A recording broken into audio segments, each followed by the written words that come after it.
Hi, my friends. Welcome to Inside the Minds of Authors. I'm DC Gomez, your host, and also an indie author.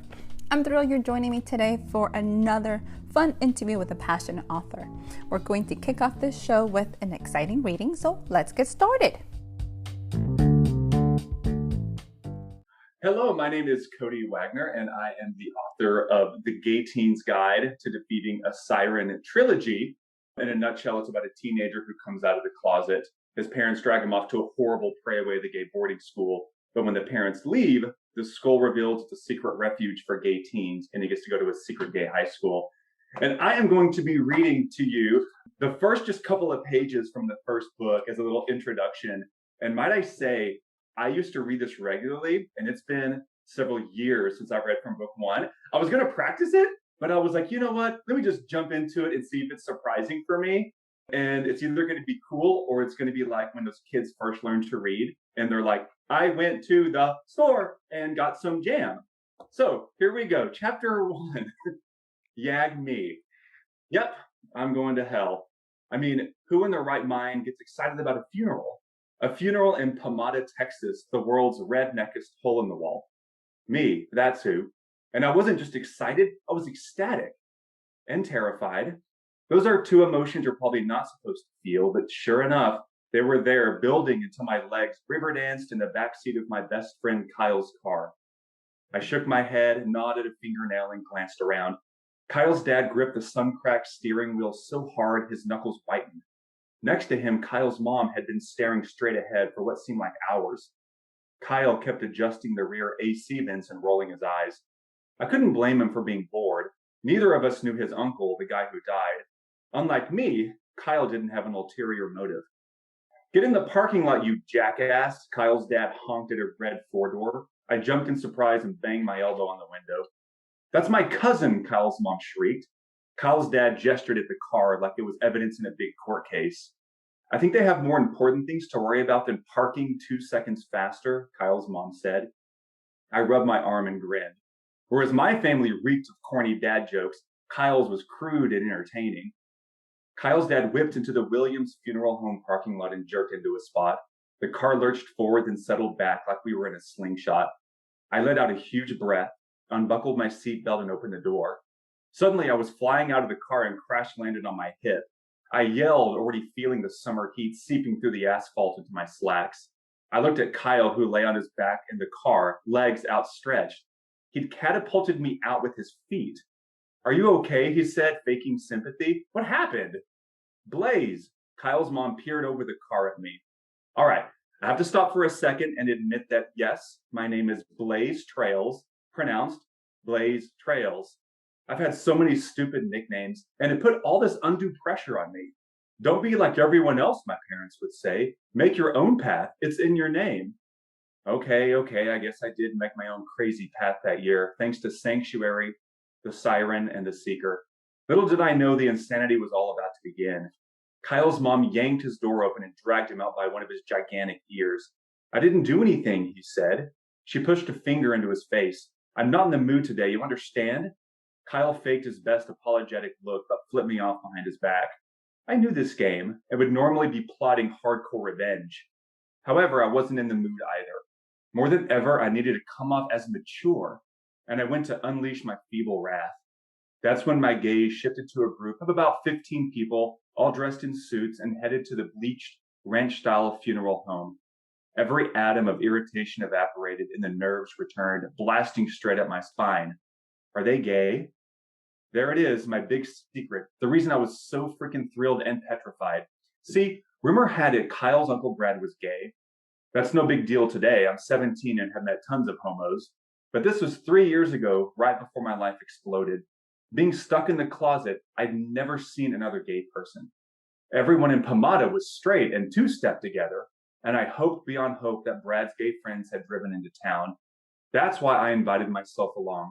I was thrilled at the idea of seeing my first gay guy, and terrified at the idea of seeing my first gay guy. At a funeral. Yep, I'm definitely going to hell.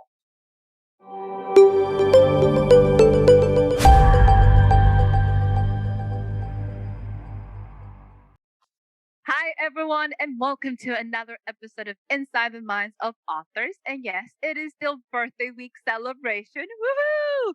Woo! And today we have the amazing and talented Mr. Cody. Hi, honey. How are you? Hi, I am good. How are you doing? I'm so excited to have you here. It is going to be a blast. So let's jump right in. Let's start talking about the book because Okay. I love the title. Tell me, where does this story come from? Oh, so that's actually really interesting about the title because whenever I was taking the initial drafts to writers group, there was like a real split down the middle of people saying you cannot put gay in the title because you're going to be alienating a lot of people who might inadvertently pick up the book and enjoy it. But then the other half were like, you have to have it in the title because it's more catchy. You know, with nowadays, with so many books being out there, sometimes a title is all you have. And I finally went with that because I felt it's more engaging. And also, if someone sees that title and they see the word gay and they don't like it, well, I don't want them reading the book anyway. You know, it's not really for them. But if we're talking about the book and where it came from, I always knew I was going to write an LGBT series at some point. And I was actually working on a different project. And me and my sister were out on her back patio drinking margaritas. And we were all getting drunk. Nice. Yeah, right? This is such a wholesome young adult introduction story here. And we were sitting there, and I literally was like, remember back, like, in Greek mythology, and the sirens would be on the rocks, and they would, sing to the sailors, and the sailors are always men, and it would lure them, like, hypnotize them to crash into the rocks. I was like, what if one of the sailors was gay? Would he be immune to the siren? And then that spawned the entire idea where kind of being gay becomes a superpower because there is this siren who can control people using her voice. But the gay men in the series, like the gay teenager who's the protagonist, he's immune to that because he's gay. And that's where the whole idea came from. Can I tell you, I love the fact that you had that question because I have asked myself the same thing several times. I was like, does that work on women? No, it doesn't work on women. So does it work on gay men? So thank you for addressing this, finally. I only addressed the really important topics here. I have been wondering these questions. Granted, my mind does not function like everybody else. It's been one of those questions like, how come it only works on men? Shouldn't your power be a little better? Like, you should have a tad bit more influence than just men. Than just men. Well, it's interesting you say that because it actually becomes kind of a plot point where lesbians, basically someone who's attracted to women, they are susceptible. And so there is a character who's my favorite in the series, and she actually is susceptible, and it becomes kind of a plot point. And so I think it's really interesting and almost makes her stronger because she's vulnerable, but she still has to get in there and fight. Ooh. So let's talk about the genre of this book because it has all these little elements. And usually when we're talking about series, because it is a series, I'm like, nice. And guys, let me give you a tip. I just got my own books in the mail yesterday. So I'm like, oh my God, I need to read. Wait, focus. We must focus first. What is the other genres? Because this is actually very action focused. What were you focusing on this series? Oh gosh. So I consider this LGBTQ urban fantasy. And so primarily it's LGBT and it's like contemporary set in this world. And even though there is action and there is a fantasy element that actually increases through the series. So in book one, it's more about relationships and characters than it is fantasy. In book two, it's kind of middle of the road. And in three, you get more of a fantasy punch because I was trying to really have that build and differentiate the books. But for me, I always feel like characters, no matter what, characters are number one in everything I write. Because I do feel like, you can have amazing action sequences and everything, but I feel like in life, a lot of us go through a lot of similar circumstances, but it's how we deal with those circumstances as individuals that makes our stories unique. And so that's why, even though I say, this is, urban fantasy and it has action and suspense in it, at the end of the day, I'm really trying to tell a story about people. Well, that makes me sound like smart or something, and that's not true. You officially sound very legit. I've done some research. I've done some research into the minds of my characters, and this is where we're going deep into this. When you decided to create this book and this series, why teens? Why not adults? That is a really good question. I guess get into that. I'm going to tell just a little bit about myself. So I'm from a little bitty town in Texas, and growing up there and being a gay male, it was really interesting because a lot of times you think about, oh, these little kind of redneck homophobe towns, they're all picket signs and people yelling and spewing hate. But back when I was growing up in some of these towns where it's being gay is so taboo, it actually, you don't discuss it. It is so taboo. It is swept under the rug and you don't talk about gay. Gay doesn't exist in your little town. And so that's where I grew up. And it was interesting because on one hand, I guess I wasn't really picked on or even really suspected of being gay because it didn't exist. So that might be, a silver lining or a pink lining if we're doing the nice gay color. But on the other hand, it's very lonely, very lonely. And I felt a lot of times like I was almost living on an island. And there were times in high school where I literally was like, I'm the only gay person who exists. And it sucked. I mean, it felt really isolated. And so I knew that whenever became a writer and started writing, I would write something for young me. And that's what I wanted, is to write something for these teenagers who maybe feel alone, and is to give them characters that they can relate to. And so they can see like, hey, there are other people like me out there. And now I can feel, more empowered about who I am. It is that connection with the readers for them to understand you're not the only one there. Yeah, exactly. And that's why, and I don't mean to like turn it back, but I've been looking at some of your books about, like daring to believe in yourself and to forgive. And I think that that's kind of that same mentality, is that you're finding these people who are in a certain situation and you're like, people have been there and there's help for you. And, there's an escape. One of the things that I found out that was very interesting, and I usually joke about it, is what we write and what people get is usually very different. But there's always that grain of truth that they take, that it was something that they needed to connect. So the Dare series is specifically devotional. So everybody, if you're not Christian or if you don't believe in devotionals, that's okay. But that's just taking a piece of scripture and giving them something to put a reference in their lives and say, okay, you're not the only person going through this. I've been there. You've been there. We can do this together. So the fact that you created a character that is based on your life, based on that sense of this is overwhelming. Am I the only person there? Opens up a whole new door. Yeah, exactly. That you hit the nail on the head. That's perfectly said. When you're going on, because you have been in tons of conventions, I have followed you, love your Instagram, by the way. Let me just put that out there. But when you're out there talking to the youth, because you're talking to them about real things, what is the one thing you hear back from your readers about your books? Oh gosh. Oh, and the readers that I meet, it's so interestingly varied, because I had some people saying, "Oh, being LGBT is becoming more and more accepted. Are your books are they going to become outdated before they're even released?"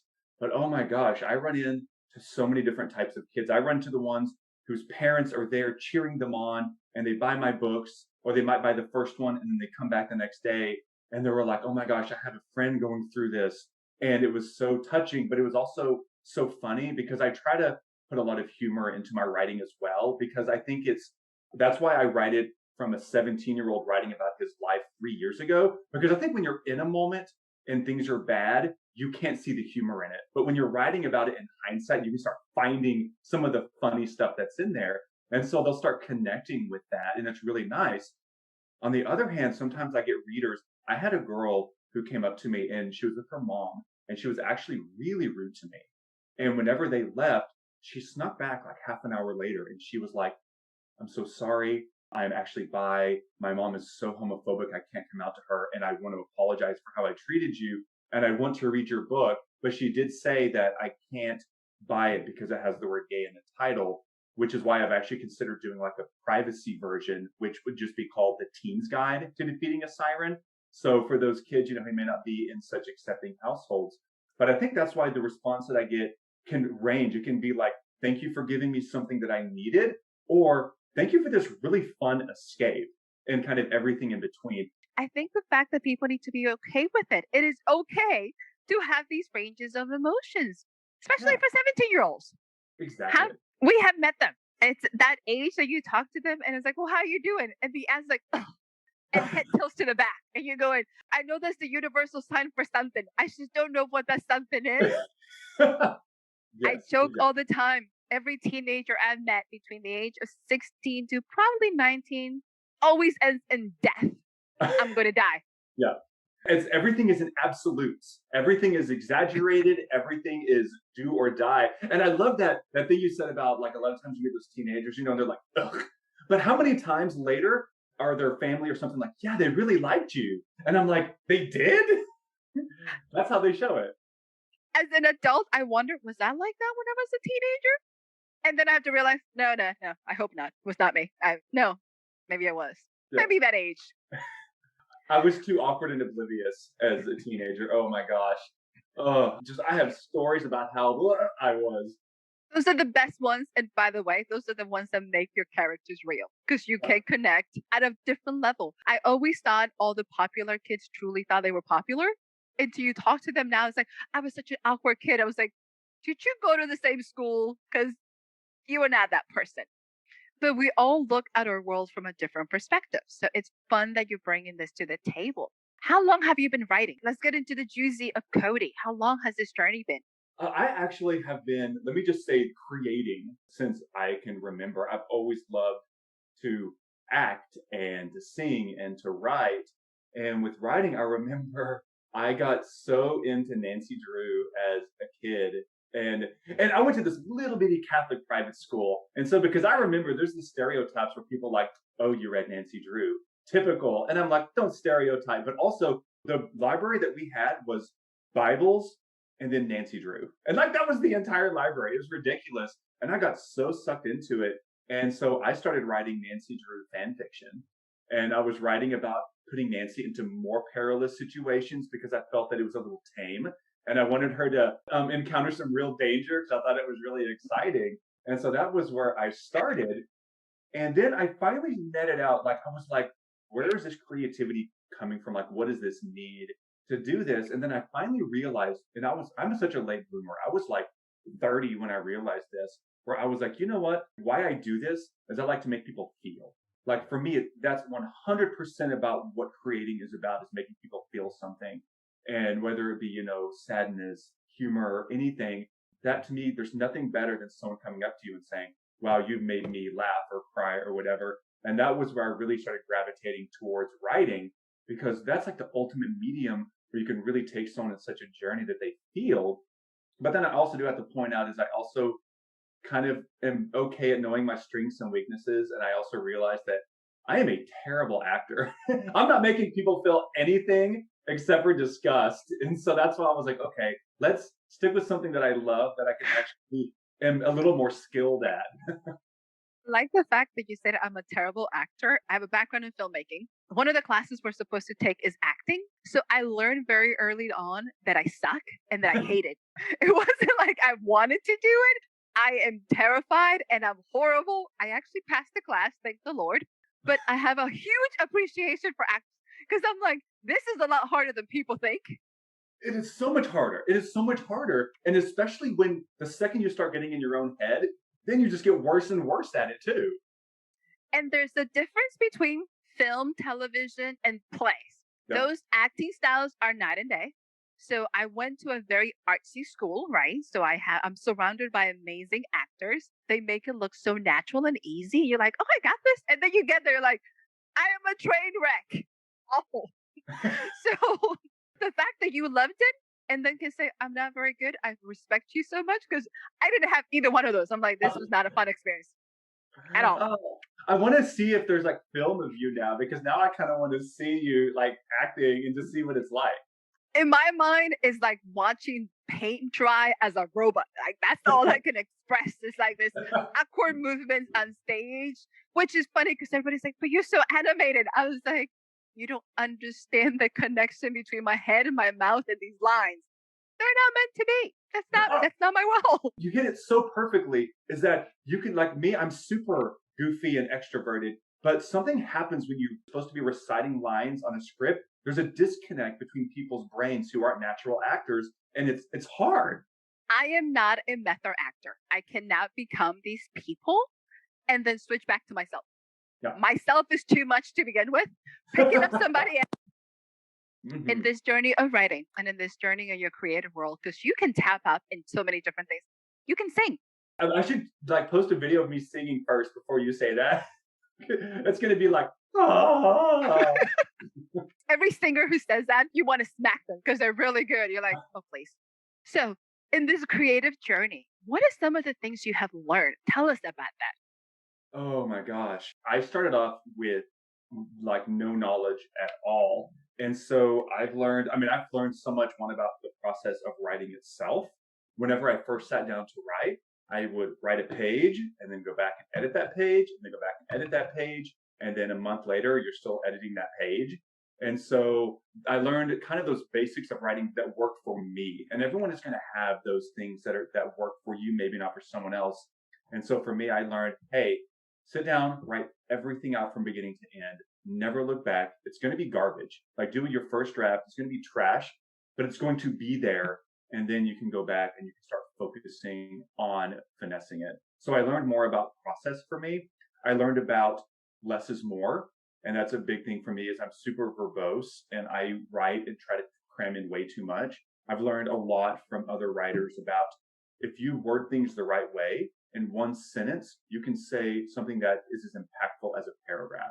So I learned to really think about what I'm writing and what I'm trying to say and try to make it as beautiful and concise as possible to still convey what you're trying to. I've learned that being connected is also huge. You think of writing as kind of this lone game, you're by yourself. I learned that meeting people and having a network there that you can talk with, you can share, you can critique is amazing. I've learned then I'm an indie author. And so I've also had to learn the process of how the heck do you get your books out to where people can find them? Writing to me in some ways felt almost easier because at least I can wrap my head around it. But oh my gosh, everything else was so difficult and I was so lost for the longest time. And I think I can still say that I'm still lost. You can look at different things, especially marketing, and be like, I still don't know what the hell I'm doing. And like, oh wow, this did so great. And then you try it again and then it sucks. So I think it's a consistent learning process as well. So, do you think the business for you is harder than the writing? So and they both have their challenges, right? But I think why I would say 1000% absolutely is whenever you're writing and you think your work is done, you get to make that decision. This book is done and it's ready. And at that point, you can kind of draw a line and say, all right, I can really move on. But with marketing and a business aspect, you're never done. With marketing, you're going to try things. And just as I said before, some of those things are going to work, some of them are not. And it's not clear why exactly something worked and something didn't. And there's so much trial and error and there's no exact formula either. And so it feels like this never ending kind of, I don't want to say mess, but there's a lot of never ending kind of confusion and it's just ongoing. And I don't like that aspect. I don't like investing a lot of time that then gets wasted because I feel like I'm so busy with everything. And so I know that's just part of the journey, but I definitely think for me, the business aspect is really tough. Is that for you? I think honestly, a lot of the artists for us, the business is hard because a completely different side of our brains functioning. We do art, you do craft, and then you do business.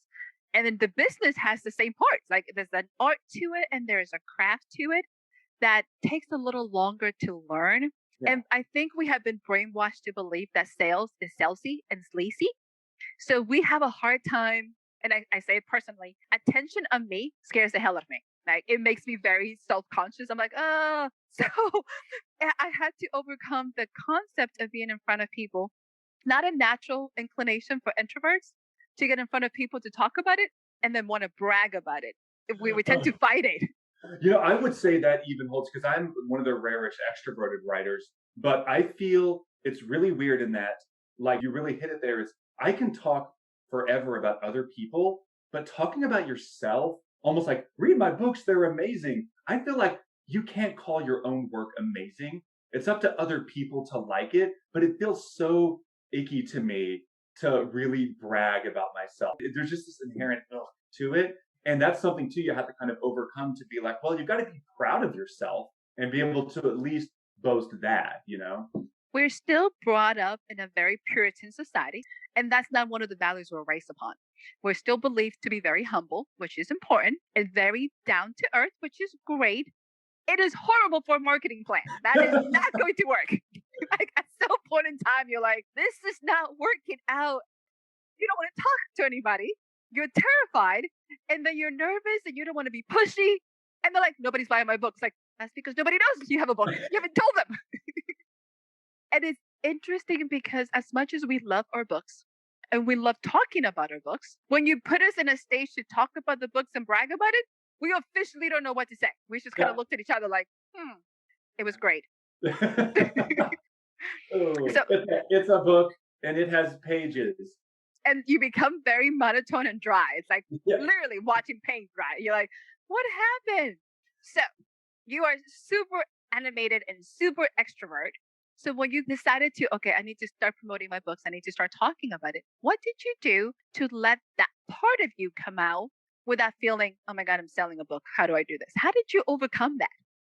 So I think that I would say, I don't know if you ever fully really do, but what I did was I laid out kind of a mental chart of this is what I'm willing to do whenever I'm marketing.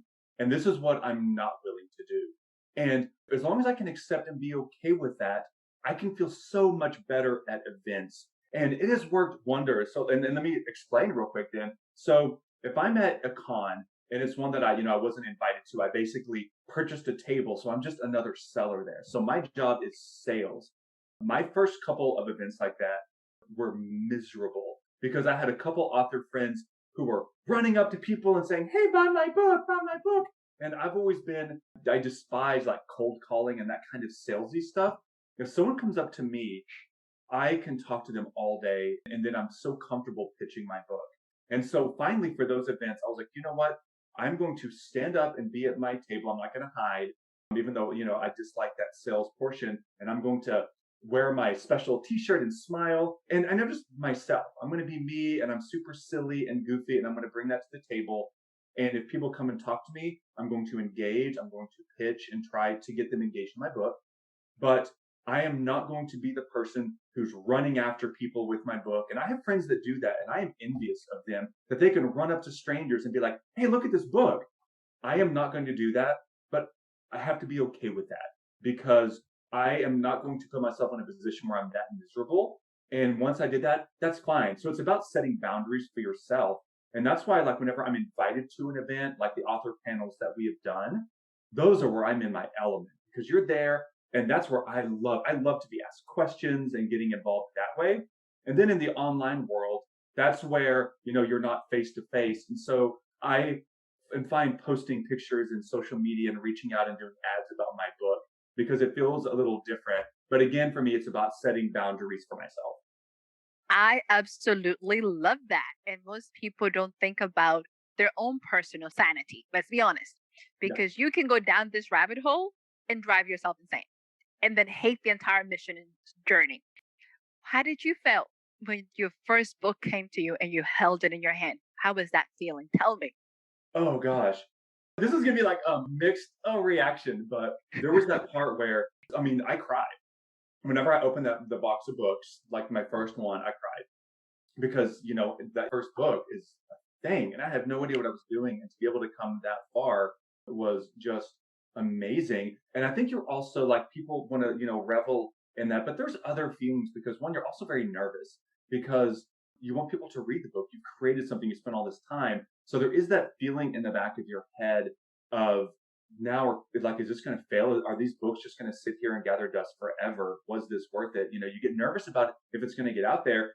But I also will admit, that I wasn't crazy about my first cover that was done. I think the artist is very talented, but I didn't think it represented what I was going for. And so I admit when I got to see the books and actually see them, this sounds so, I was a little bit like, but it was that thing where, and I ended up getting it redone. And I'm going to use the first designer for another genre that I think would be more appropriate. But there was a little bit of like, I literally would just sit in bed at night and analyze every square inch and try to convince myself that, oh no, this is perfect because I wanted to love it so much. It was this really weird kind of head game. But I think getting that first book is an accomplishment. And I will say that I felt that 15 million %. There's something about it that changes the way you see yourself because you completed something from Yeah. start to finish and it's real. Like there's nothing you can do about it. There is this piece of thing. It's like, I did that. I seriously did that. And it Yeah. actually happened. It feels like it really, people talk about, they equate it to like your child, and it really does kind of feel that way because you kind of gave birth to this book without all the lamas and I don't labor. know. We were talking about the business part. We might want to rethink it. There's a lot of pains and suffering in that side too. Yeah, that's Come on true. now. And I did find moments where I was like, right, mark it. So tell us, what are you working on now? Let's get to hear what's coming up next. Oh gosh. Okay. So this is a project that no one actually knows about. So this will be like a first. It's my fourth novel and it is completely standalone. It's contemporary YA. There's no fantasy at all. It's just character driven. And it was spawned by a person I know, and I'm not going to tell what they did. They did something very crazy, but it kind of got into my head about this concept of, it's like body shaming, but it's from the male perspective. And there's this like term going around about big dick energy and big dick this, big dick that. And so whenever this scenario happened, it spawned this idea. And so the novel tentatively is called Light Switch. And it's about a kid who is very, very small, endowed, and he ends up kind of being outed at his school and earns the nickname Light Switch. And it devastates him like so much that he ends up transferring to a different school, and like his parents take a transfer and he moves, and he sees this as a way to start over. And so he ends up fashioning like a fake phallus, puts it in his pants and goes to school to try to turn that nickname around and start over. And it's kind of about his journey with that.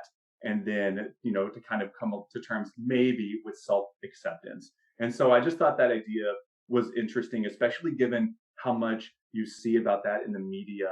And I just thought it was an interesting concept. And so it's something to look into. I think body shaming also is something that's I think it's so important right now that I wanted to jump in on it. I like the fact that you're taking very powerful messages and bringing it to a level for readers that can actually dissect it without feeling offended, if that makes any sense. Because a lot of the times when you read some powerful literature, it tends to make you feel guilty about it. Like, did I do that? Am I doing that? Am I part of this? Instead of actually being able to take a step back and recognize it. So I love how you're taking body shaming because it's happening everywhere and giving us a different perspective. So I love it. Awesome. Thank you. We'll see how it turns out. I'm in chapter like 6 right now. I'm actually having to do lots of research and stuff because I'm trying to really give interesting like perspective information without it feeling teachy. But I've just been kind of wrapped up in it since the idea came up. It's really been surprising, like now that you start paying attention to it, how much emphasis is placed on size. And it really is massive. Like it's permeating. The big dick energy culture is so massive. And I just find that fascinating. It is interesting. Unless you pay attention to it, you don't realize how subliminal it is. Yeah, it is there. Absolutely. Yeah. But unless you actually start looking at it, you're like, this cannot possibly be healthy. No, you don't think about this word having an impact, but then you're like, depending on who you are, just this one phrase could have a negative impact. This could really get in your head and make you start like having self-doubt, or it could, affect your self-esteem. So I think we'll see how it turns out. Going to be exciting, especially when you're talking about a culture that is influencing at a very young age. Mm-hmm. I am so excited when you're taking these themes and you're putting it in this context that people can go, oh, wait, you don't have to actually drink the Kool-Aid. You don't have to do these things. Yeah, absolutely. Absolutely. So tell me, if you had to give an advice to a brand new author, what would you tell them? Oh, gosh. Okay. I'm going to do like, I guess, a couple general and then a specific. But one of the first things I want to say is, I've mentioned it before a little bit, but one key piece of advice would be to finish something. And I want to quote something from a story, not a quote, but it's about a book I read. So whenever I was first writing, I would write little bits and then throw it away, and then write little bits and throw it away. And that was like all through my 20s. And I read by John Irving a book called The World According to Garp, and it rocked me. And it's not even that powerful of a book. I thought Prayer for Owen Meany was much stronger.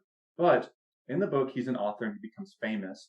But there's a woman in the book who he reads her stuff and he realizes that like she is incredible. Like he's basically like, she's better than me. Like she's one of the most gifted writers, but all she has are unfinished manuscripts and she never gets published. And it wasn't even a huge part of the book. It was just a small thing, but it really stuck with me.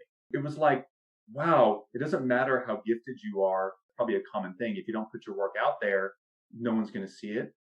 But for some reason, that book stuck with me and it literally hit a switch in my brain. And as soon as I finished that book, I wrote my first stage play. And I literally only finished it because whenever I wanted to just discard like everything else, I would just think about that character in that book. And I would just like obsess over that. And so that became a thing where you've got to finish something. You know, if you're going to start writing, you know, finish something. As far as kind of overarching things, I do think that as you're getting into writing specifically, you do want, like I mentioned before, always stay focused on your character's goal, you know, and that's kind of a deeper tip because that's something that I think gets lost a lot in writing. In real life, every minute of every day, we want something. Always, always, always, even if we're not aware of it. Like right now, what do I want? Well, I want to, you know, not make a fool of myself. You know, you always have these goals and sometimes things get in the way of them. Sometimes they don't. But when they do, that creates tension, as I said. And so anytime I'm in a book and I'm stuck, a lot of times what I think about is what is this character's goal? And that helps you work through it because whenever we would go to writer's group, a lot of times I would be like, well, what's your character's goal? And the writer would be like, I don't know. And it's like, well, you should always know. You should always know at every moment of every page what your character wants in that moment, and it can change. And I think that's, as you're writing, just keep that in the back of your head. And I think it's really, really going to help propel you forward. Those are awesome tips. Absolutely. Keeping your goals of your characters in mind because then you're in their head with them. Yep. You're not just talking about them, you're there with them. Love it. Our listeners find you. Where can they find your books? Where are you around? Tell us. Oh, okay. You can find my books in the trilogy now. This is the timing of this is so beautiful because book 3 in the trilogy was released February 1st, so it's new. So all 3 books, the series is done. If you just search my name, Cody Wagner, on Amazon, it's the first thing that comes up. You can search for the book titles. It's a little bit longer, The Gay Teen's Guide to Defeating a Siren, but it's primarily available on Amazon in Kindle format and paperback. You can find me particularly on social media on wagner.writer on Instagram. And that's where I'm the most active. DC said I am a goofball. And so all my dumbass pictures and the things that I do are going to typically be posted there. You can also just search for Wagner Writer, Cody Wagner Author on Facebook, and I'm there as well. I also want to give a little shout out to my podcast. I have a paranormal LGBT comedy podcast. Yeah, we're actually in our 4th year, and it's called the Believer Skeptic Podcast. And me and my co-host, we talk about paranormal stuff. And I'm the skeptic and he's a believer. So we talk about why we believe or why people don't. So I debunk whatever topic we pick and we just have a lot of fun. So you can just find that as well. I wasn't going to mention that, but because I'm like, well, it's not a competing podcast. That's all. I'll give a shout out. Podcast listeners want to hear about podcasts. Of course, you're supposed to tell us these things. These are important things we need to know. Come on, Cody. That's true. That's so true. we like podcasts. That's why we're doing this. So I am so excited and congratulations on your 4th year. Woo! Oh, thank you so much. Thank you. Yeah, I love it. We have so much fun and congratulations on your 1st year. Happy birthday. I'm still doing a happy birthday dance. You guys can see it. You'll truly be amused at the fact that I've been dancing nonstop. I don't know if I'm going to be dancing when I'm editing, but that's a different story. We will see later. She just did a little dance, like with her shoulders. Yeah, and it is amazing. I have mastered my little dance, everybody. Trust me. We eventually will have to have just the video for this dance one of these days. But we're getting ready to switch gears. This is the end of this show. And I call this our lightning round. I know. Don't think too much on this. These are fun, quick. Let's see how you do. Are you ready? Oh, gosh. Yes. Let's do this. By the way, your eyes got really big. I'm like, oh, God, not that big of a deal. I promise. No, I'm just waking up. Tea or coffee? Coffee with lots of crap in it. No. Thai tea. Can I say that? Thai tea. My favorite thing. You can definitely say that. The fact that you had to think about it, we need to work on you. It's early. We'll be okay. All right. You ready? Pancakes or waffles? Pancakes. Nice. Cats or dogs? Neither. No. No, just kidding. I know that it's lightning round, but I love animals. But I have a thing like if you can't reason with something, it bothers me. Like little tiny kids, you can't reason with them. And so I'm like, oh, it's so hard for me. And so animals, I love them, but let me reason with you. Listen to me. But I have 2 cats and a dog, so I love me some pets. I have a feeling your cats do this on purpose to torture you because they know it drives you nuts. Ready? Yep. Favorite place to write? My desk. Nice. One word that will best describe your main character in your book. Uncertain. I like that. That's pretty good. And here's our last one. Let's see how you do with this one. If you were stuck in a deserted island and could only have 3 things, what would you have? Well, okay. Like, because of course I would have to say like, oh, my cell phone, but there's no electricity, right? Like, there's nowhere to plug it in, correct? No. There's not like a generator like sitting on the side of this deserted island. Unless that would be your item number 2, but no generator. Oh gosh. Okay, I will say like a lighter, so I can create some fire, a helicopter, and a pilot. No, get me the hell out of here. This would be a really short visit. This is just going to be like a little cruise. A lighter. You always have to say like there's got to be some form of entertainment, like a big book, maybe a compilation, and giant crate of canned goods. I like that. That's a good one. So, darling, it has been such a pleasure to have you. I have had such a blast. Do you have any closing remarks for us? Oh, thank you so much. You were amazing. It was just so much fun. And I will follow your dreams and chase your heart and stuff and learn DC's dance. There we go.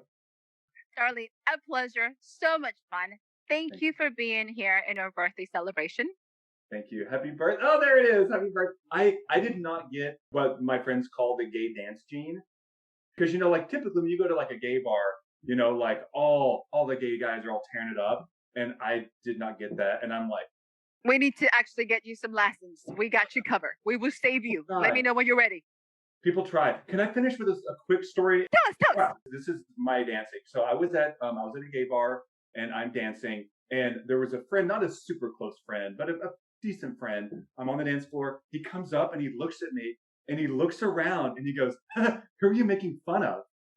I literally was like, and I just stopped dancing. And I was like, oh, that's me. That's how I dance. And he literally turned bright red and he was just like, oh. And that's all I got. You said this story, she would have been like, I'm so sorry. Are you okay? Yeah. I always think dancing, it's a mindset. And for all of our listeners who want just to have fun, just turn off the brain when you're dancing and stop thinking about it. Because whether you do it or not do it, it's all about just having a blast and getting in the flow. It's exciting. Sometimes we have to turn our own brains to let us know, have some fun and enjoy it. So, excellent point. Just have a blast. I love it. To our listeners, thank you so much for joining us. You guys know this week, get your free gift, download the worksheet, how to go from ideas to flesh it out to start your book. So it's down in the comments. Go ahead, follow Cody. Go check out his Instagram because it's going to keep you rolling. Give this podcast a like. Join us. Share the community. And remember, we're back tomorrow with another amazing author. And happy birthday, everyone. See you tomorrow. Bye. Bye.